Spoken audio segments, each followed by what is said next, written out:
Welcome to the Hamumu Halloween Home Horror Hoedown, the podcast where we watch scary movies so you don't have to. From award-winning to completely unknown, we take them all way too seriously.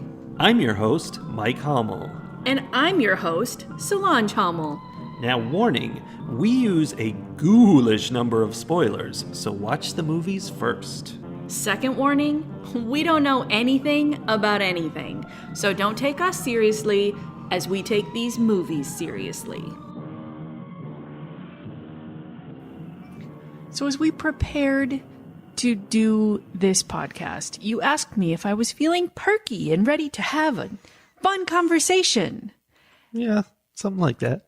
But we're talking about the movie Jacob's Ladder from 1990. And I'm not sure that perky or fun are words that we would use to describe this movie. No, there was. Did you see, because I totally saw this, and it's the thing I remember most from the movie, the bat that was flying around during the dancing, like when he was losing his mind and everyone was dancing and a bat was flying around the room? I did not see a bat flying around the room. Oh, well, it was flying around the room. I mean, according to something on IMDb, it was a demon, but I mean, it was a bat. And there was a metal rod holding it up that I could clearly see. It wasn't something they tried to paint out. They were just like, oh, it's a quick flash. No one will notice. It's just like it's a bird. It's a bat on a stick. Like a bat on a stick. Oh, you also noticed that right before his friend got blown up in the car, he bent down to pick up a coin and it yeah. I think the explosion pushed it away while he was trying to pick it up, but really a string jerked it away. Okay, I don't know. I feel like it moved before the thing, but I don't know. But there was, I mean, maybe I'm just crazy because it was very quick, but there was it looked like there was a hole in, near the edge of the coin, like where obviously fishing line would have been tied in. Like it was a coin that had a hole in it for yanking away. Like, I totally saw that, but maybe I didn't. No, I think you maybe did because that's how they did that trick, but it wasn't part of the movie. He dropped a coin and bent to pick it up, which is why it wasn't a random coin he found? No, he dropped it and he went to pick it up and then his friend's car blew up. Because I kind of feel like it was a whole conspiracy where someone was blowing up the car and someone else was yanking the string. Right. If your entire plan to blow one person up and not blow another person up depends on the other person bending over to pick up a nickel on the street, that's a shaky plan. Well, and you have to get him to take the nickel first, and then you have to follow him closely enough that the string keeps working, not pulling it out of his pocket the whole way. Yeah. It's elaborate.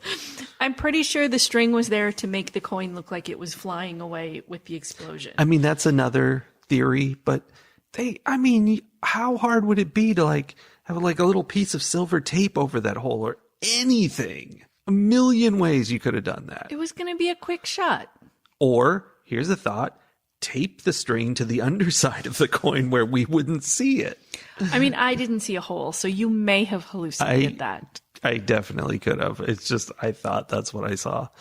But anyway, there's a lot to pick up in this movie. Little details like that. So aside from the wacky hijinks we've described so far, this movie is a psychological horror about a Vietnam veteran who is suffering extreme PTSD and is his brain is kind of disjointed and he's hopping quickly from the current time where he has left his wife and his children and is living with a woman his he coworker. works with at the post office. Yep. And then he will also hop into the time before he went to Vietnam, when he lived with his wife and his 3 sons. Yep.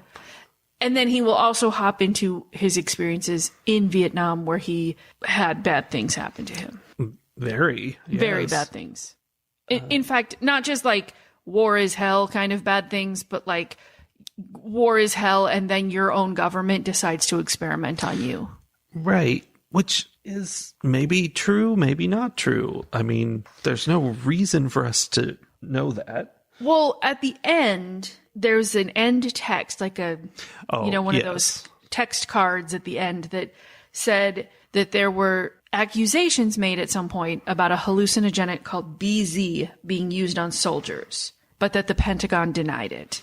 And everyone knows that if the Pentagon denies something, it didn't happen. Right? That's one way of looking at it, yes. But I mean, that's not actually his story. That's what the movie wants us to hear about. It's like at the end of a very special episode of Family Ties where they're like, we talked about a lot of tough things during this episode. You should go call the suicide hotline. Maybe they don't tell you to do that. I mean, I think there were often times when they tell you about it. Yes. They don't tell you to call it. No, but they're like, resources are available, or yes, especially if they talk about things like eating disorders or whatever.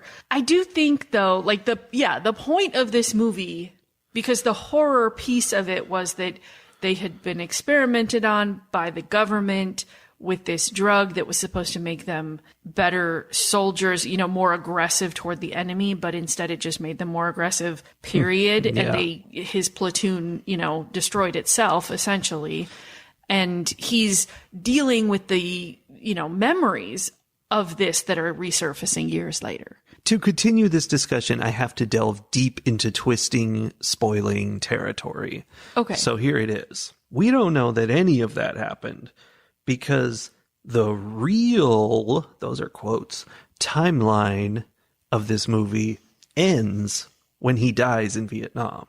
Everything else is in his head. That's right. Because it's like that other movie, which this isn't going to be a spoiler because I can literally never remember what this movie is called. I have been trying to think of it for the last couple of days. It's like that other movie that we watched that I absolutely loved, where it was all pieces coming together, everything, like all these weird coincidences and people and everything. And it turns out the whole movie took place in like the seconds between when this person was in an accident and when they died. Mm-hmm. Maybe minutes, I don't know. But yeah, wow.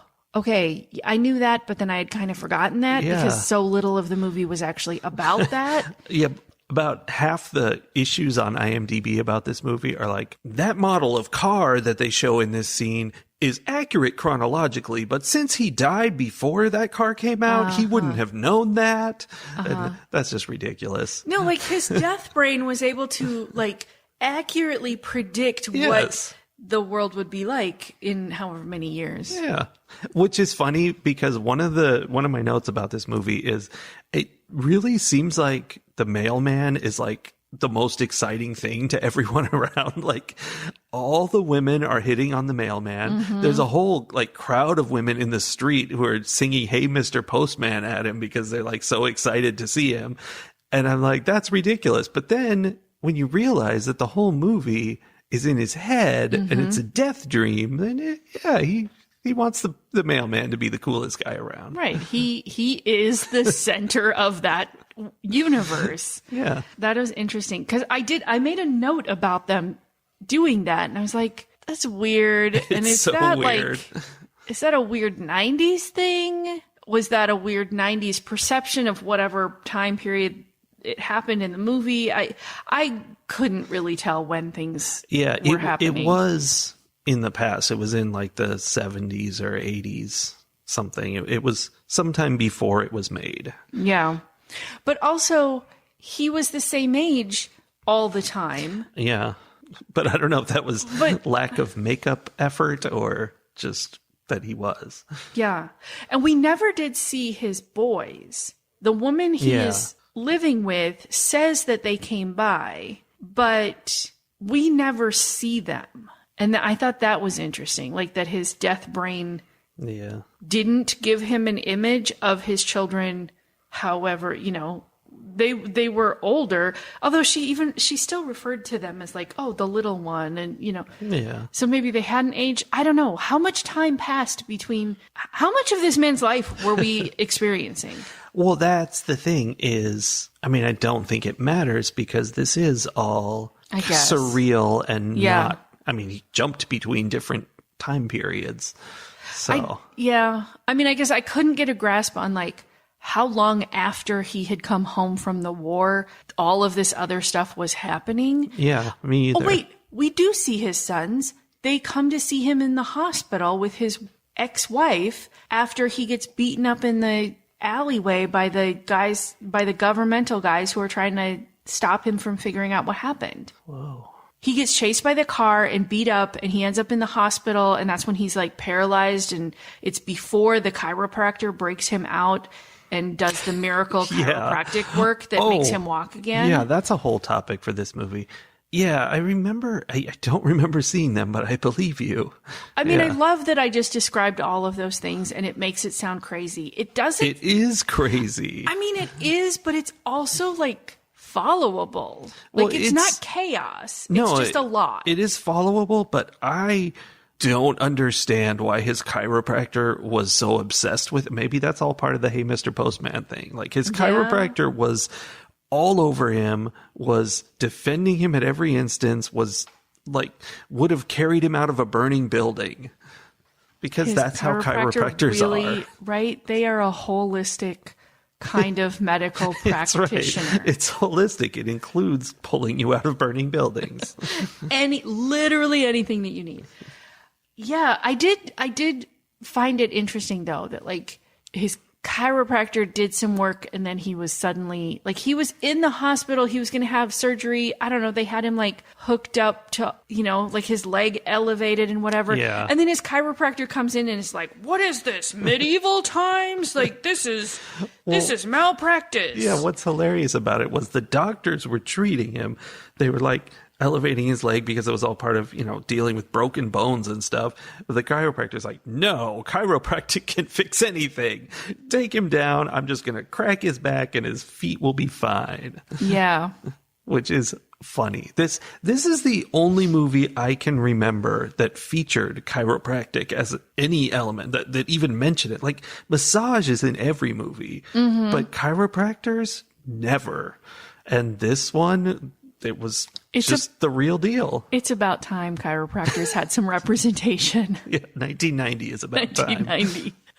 I mean, it's in keeping with every chiropractic office I've ever been to. There are things touting all of the things that chiropractics will fix. Like, Yeah. you know, everything. That's like the whole thing. I know I've listened to like skeptic podcasts where they talk about how chiropractic is quackery. It's literally like believing that manipulating your bones will fix anything, including sickness and how your kidneys work and all of that. And it's weird because every time I've seen a chiropractor, they don't talk about any of that. They're all about, we're going to adjust your spine so your spine feels better, which makes sense. Right. I mean, I think there are levels of chiropractics. Oh, yeah. And we've been careful to go to ones that were not Yeah. as quacky. I mean, I always do get this sense of like, okay, you think you can do things. There's granola involved for sure. But also, I will say, chiropractics have saved me many, many times from a great deal of pain when I needed to have my back adjusted. And I actually have make a chiropractic appointment on my to-do list because my neck has been like not right. Yeah. And they make it right. They don't fix my allergies, but they do make my neck feel better. I mean, it fixes that stuff. It feels better. And I don't know if it's just placebo and it's all a load of bunk, but it feels like it works. I don't know. Here's the thing. My theory on placebo is if it works, it works. Well, that is the correct theory. I mean, who cares? If I use some treatment where I'm like, there's a chance this isn't real, but I feel the effect, I'm like, stop thinking about whether it's real or not. It's working. If you keep thinking about it, you might make it stop working. Just don't think anymore. Just enjoy it. Which is a little bit of the premise of this movie. It was, elaborate. if you, that's why the chiropractor was in there. What was it? If you see demons everywhere. His chiropractor. Yeah, the chiropractor is the heart and soul of this film. Yes. He quoted some philosopher. I should remember the name. I'm sure it was Yeah. somebody famous. Eckhart? Is that right? That kind of sounds like something. I don't know. Some philosopher of some kind. He quoted him, and I don't remember the exact quote, but it basically summed up to, if you are dying and you are resistant to that death, you suffer, You see demons you'll dragging you right. down to It hell. will feel like demons dragging you to hell.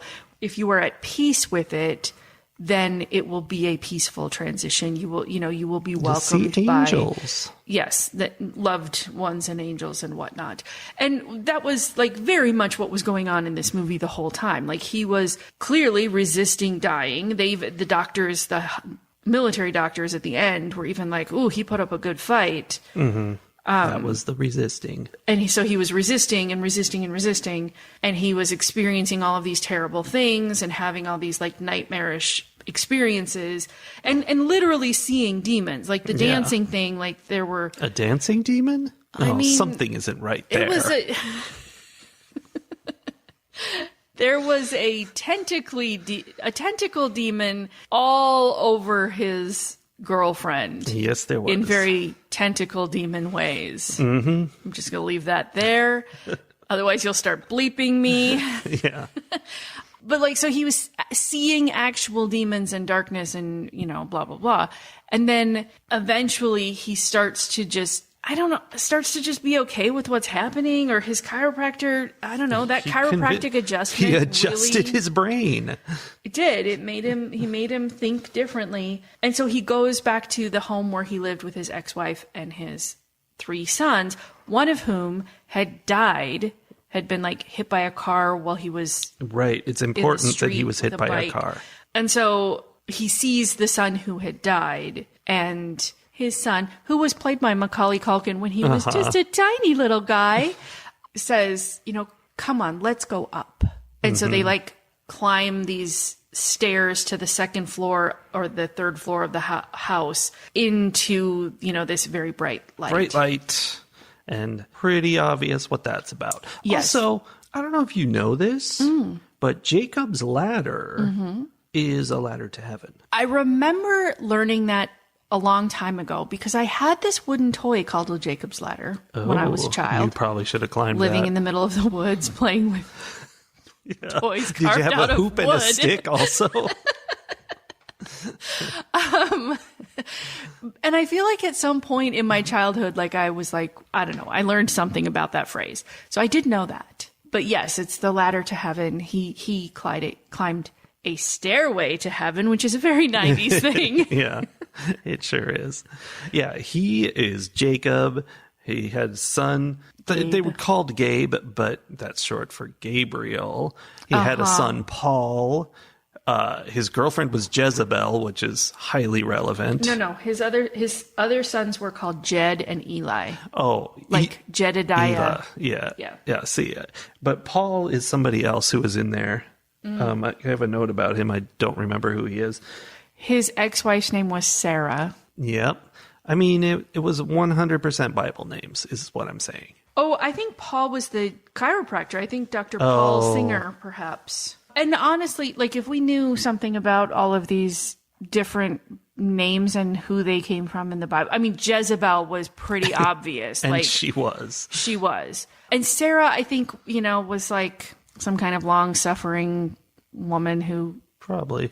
Some had kind of children pillar when of she salt. was 800 years old or something. I mean, that happened a bunch. So I'm sure the names all, like, there's some kind of connection to who they are in the Probably. Bible and who they are in this story of what happens to him. So that's, a layer that we didn't necessarily experience that someone else might enjoy.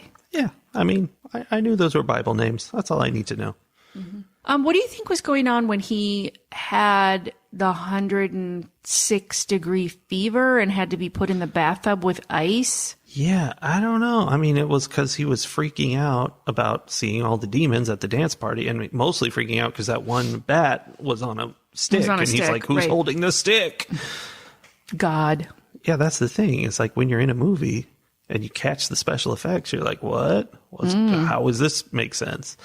But he saw that, and then he came home with a terrible fever. I don't know what the...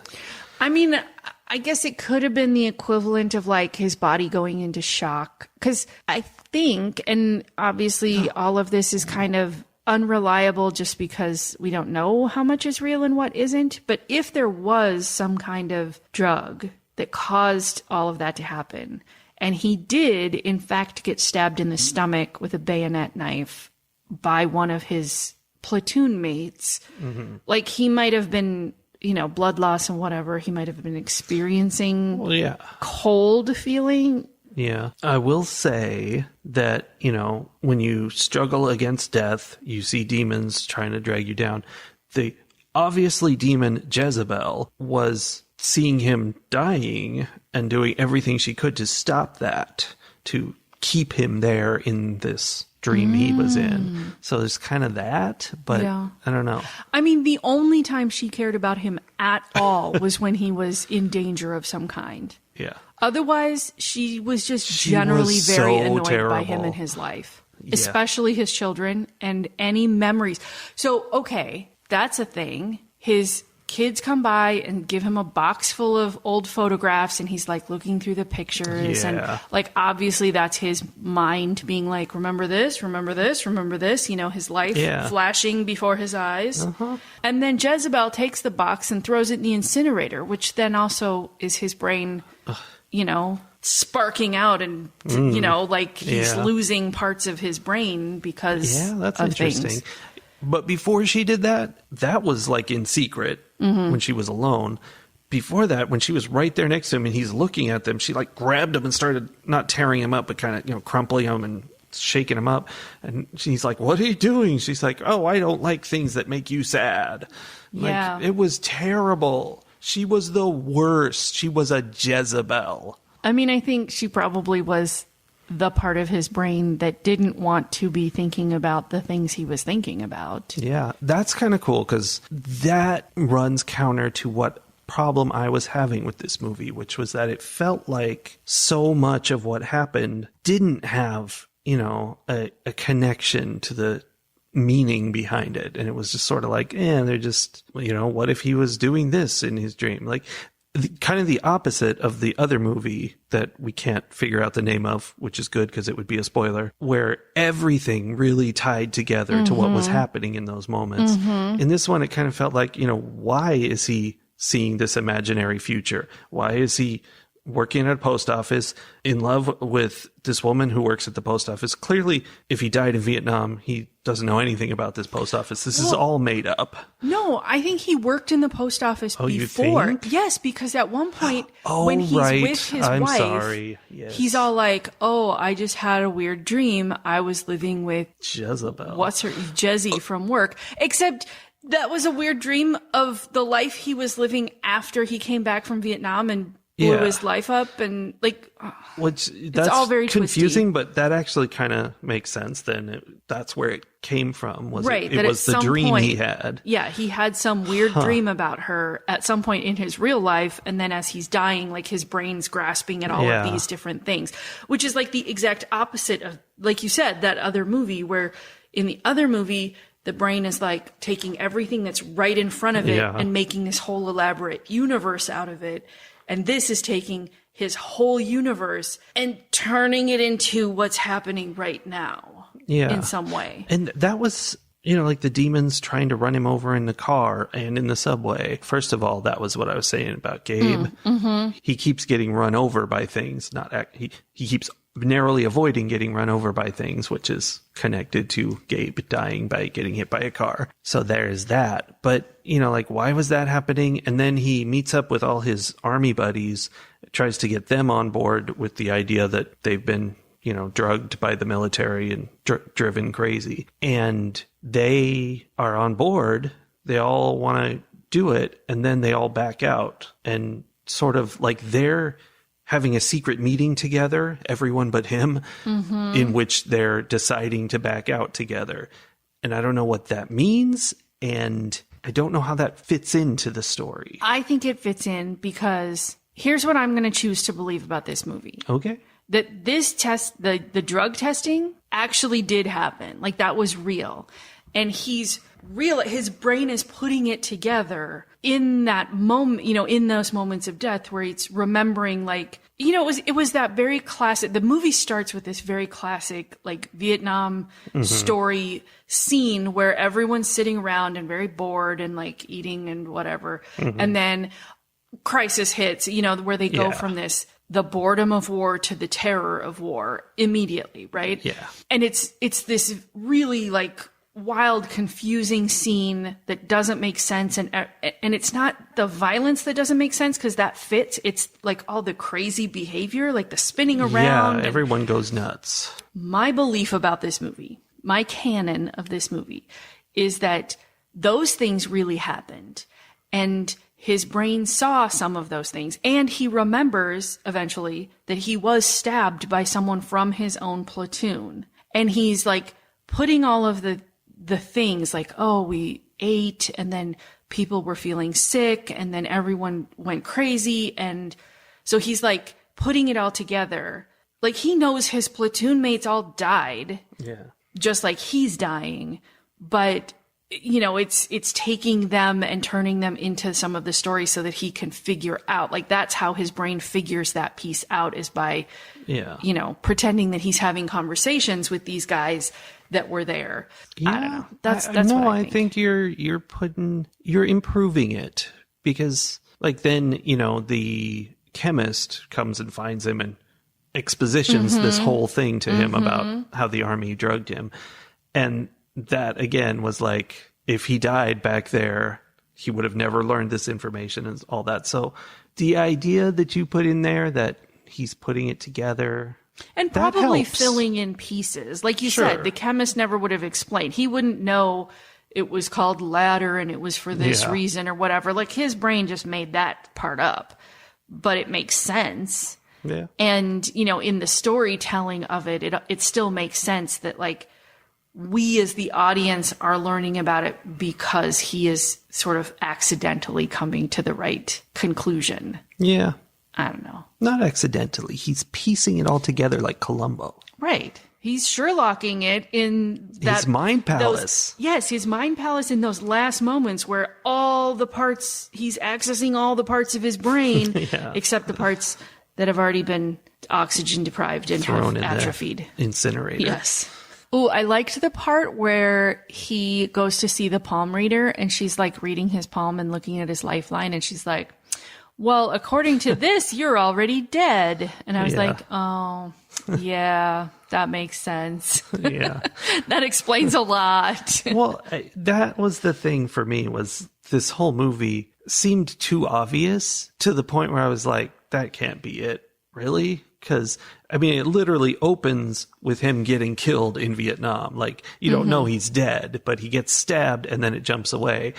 And you're like, okay, so is the rest of this a dream? Like, it just goes right into it. Yeah. I mean, there's always the possibility, and I think this is what they were relying on, that he was stabbed and then he was medevaced out, and they saved his life. But it just didn't. But they didn't. It felt really obvious to me, like that and all the weirdness, and you're like, okay, this is death related stuff, and I don't know. It didn't, everything that kind of happened twist wise, I was like, yeah, that makes sense with everything I've been expecting. Yeah. So it didn't, it almost seems like coming from 1990, maybe that was convoluted and interesting then, and we need to twist a few more times nowadays. Yeah, we've grown jaded. I just realized that maybe the reason the chiropractor doctor in his death dream was so amazing was that it was the representation of the military doctors, the field doctors who kept him alive a surprisingly long amount of time, right? Yeah. And I think there were times where he woke up during that experience and, the doctors and whoever, the helicopter medics and whatnot were hovering over him like angels, right? And were saving his life. So it makes sense that the doctor in his dream would kind of be a miracle worker, would save his life. Yeah, I mean, I don't know. It's like it works in interesting ways and it makes a lot of sense and it's kind of cool. It just didn't, I don't know, it felt a little too obvious. Yeah. I mean, like you said, it might be a timing thing. I mean, this movie is now almost 35 years old. Oh no. Oh no, Yeah. Sully, no. Yeah, 1990, that was very recent. it wasn't. Oh yeah. So, I mean, it makes sense that it would feel kind of dated, but it also, like, I went through a phase where I read a lot of, like, war books, but I also watched a lot of war movies until it got to the point where I just, like, cannot, because it's too much that those are real people. Like, it's not a movie anymore, because I'm like, this happened, especially when it's things like Vietnam or, yeah, it's just too much that those are actual real people and that they had families at home. And, you know, I can't handle it. But I watched a lot of them. And because I was growing up in the 80s, I was reading books by men who had grown up during a time when either they themselves had been to Vietnam or their fathers had, or, you know, like, the time frame was such that I read a lot of Vietnam stories. Yeah. And they all have these very similar elements. And I think that was something that I was feeling too as I was watching this one. I'm like, oh, yep, that's something that happens in a Vietnam War movie. Well, yeah. Like, it's the flashing lights, the helicopter hallucination, like there's just so much imagery that I think, I mean, legitimately was burned into the minds and souls of, like, this generation of men who came back traumatized, and many of them became, or, you know, the ones of them that became writers or creatives, like, it comes out of them, and it comes out of them very similarly. Well, and it was the big first televised war, you know, we all got, not we were little, wait. We were not alive. We were not alive. Yeah. It was pre-us. That's good. So not us, but humans got to see the whole thing. And they were just like, yeah, this is what it is. And that was war for everyone, because it was so in their face every single day. Mm-hmm. Which then, you know, led to a very different reception for these soldiers who had gone off to fight for their country, coming home and people being like, we know what you did. And it wasn't like, you saved the world, like previous engagements had been like. It was, we watched you do terrible things, which is obviously, they probably did do terrible things, but there's something about being ordered to do those things by your country is something else. And then I think about now, like today, not only is war televised, but like it's live streamed. Like, well, you get the missile cam, right? I mean, you I think could go on any social media, and if you had your algorithm set right, I do not, which I do not either, it will show you. Well, okay, here's a perfect example. I was listening to The Daily talk about this attack in Moscow. The ISIS attacked this concert venue in Moscow recently, and they were talking about how, because people were there for entertainment, like they were there, they were making videos about what was going on as they were going to this concert, and then those turned into making videos of this concert hall being attacked by these four men and then burned to the ground. Like, we see it not on the news, we just get it streamed into our phones 24/7 if we want it. Yeah. Which I don't think is good for us. No, that's why I don't get it streamed into my phone. Yeah. This was a heavy movie. Yeah. I mean, it was about all those things and life and death. Yeah. And family too. Like, I find it fascinating that in his last moments on Earth, he clearly wanted to be with his sons and was still in love with his ex-wife. But like, why did his brain make it his ex-wife? Like, why had he left his family and was living with someone else in his last moments dream? I mean, that was my complaint, but I guess it was coming from that dream he had that one night. Yeah. I don't know.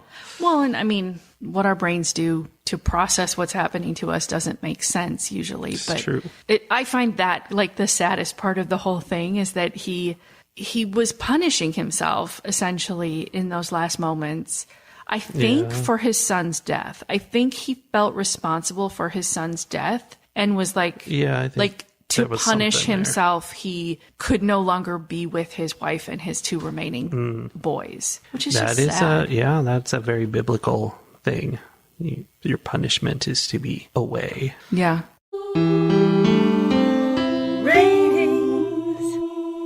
In terms of horror movies, this was a slower burn. Yeah. It was very psychological. It was very surreal. It almost feels more like a thriller, except that it's not really thrilling. It is horrific what's happening to him. So like, I agree with the categorization, but it's so right on the fence. Well, yeah, it's like one of those, it's a conspiracy. Everyone's out to get him. And, when like a 70s car coming and trying to run you off the road, it's very thrillery. Yeah. So it was a very different kind of horror movie than anything we've watched in quite a while. I can't remember the last horror film we watched that I would put in that category. I mean, maybe like Wicker Man? Yeah, got some similarities. But even that was very different because there was supernaturalness to it. There was a different element. This movie is so grounded in reality with its surrealism. Like it is. It's so much about the experience of war and post-war and death and like things that are real things, real horrors. And I think we haven't seen a lot of that recently. I thought it was very well done. I thought Tim Robbins did a great job being Jacob. It was weird to me to see how young he was. Yeah. And weirder yet to see how Jason Alexander was exact same age that he always is. I don't know. There was some weird time stuff happening there. But I thought it was really well done. I think it felt old and it felt very serious. And I think for me, I don't know what that does for me for how I want to score it. I didn't enjoy watching this movie. It wasn't bad, but I wasn't having fun watching it.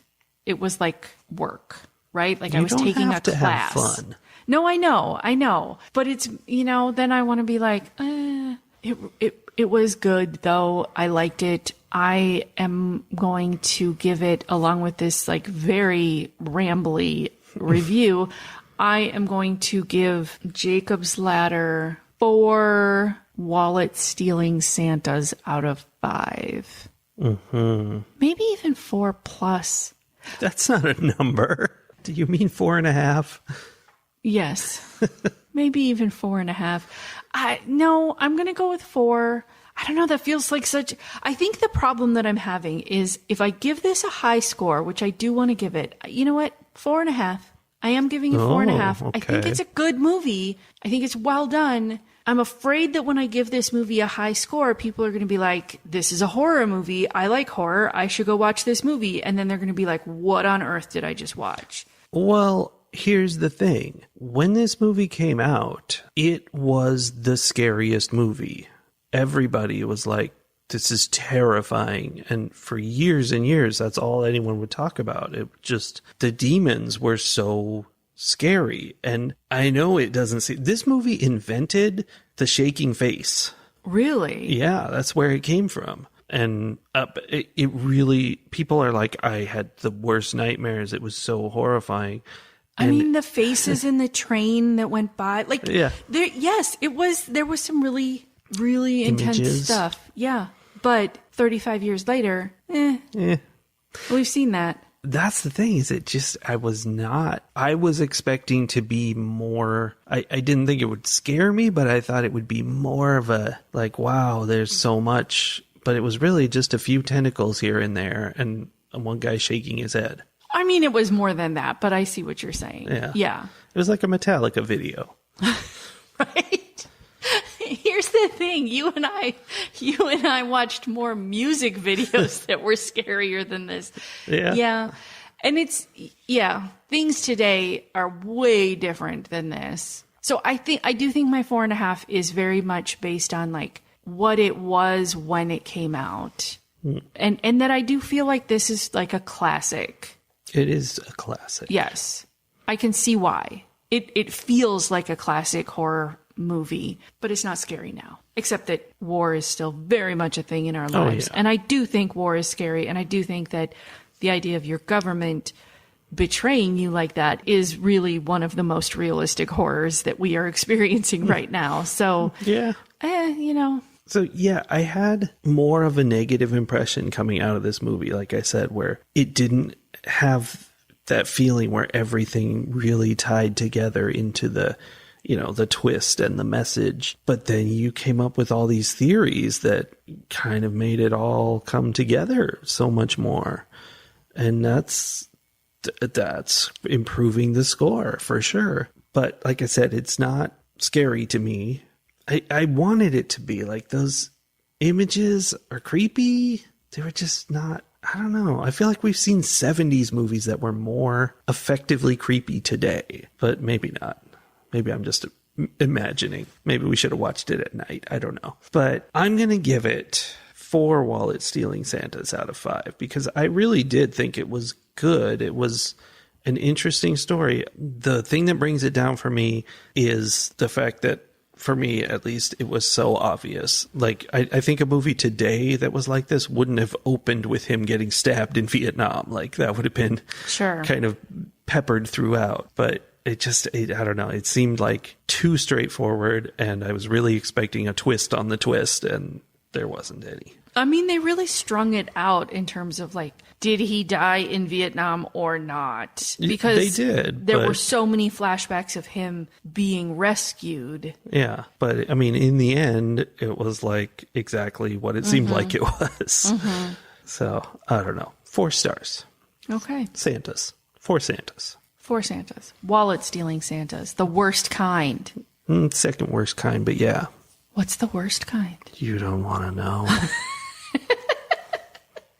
My brain immediately is listing all of the different horror movies we've watched that have terrible Santas in them. My brain is like, there are a lot of bad Santas. There are a lot of bad Santas. Okay. The girls are so cute. Yes, our babies are sleeping in front of the fire. So we're going to go join them by jumping in the fire too, and then we will be forgotten. We will have our own death dreams. Yeah. No, don't jump in a fire, kids. That's an unsafe thing to do. Hey, you know what, kids? Stay in the dark. We're going to use the fire to light up our next movie and smoke it. You're really trying to make that happen. No, I'm not. you say I'm making that. a joke of making it happen. It's called a running joke. It's a kind of thing that comedians do in comedy. I remember in like our first or second season, the running joke was that we were going to catch you on the flip side. No, not on the flip flippity side. floppity. Thank you. Yes. Okay, well, stay in the dark, kids. Because we'll catch you on the flippity floppity. Oh, no. What have I done? Bye. Bye.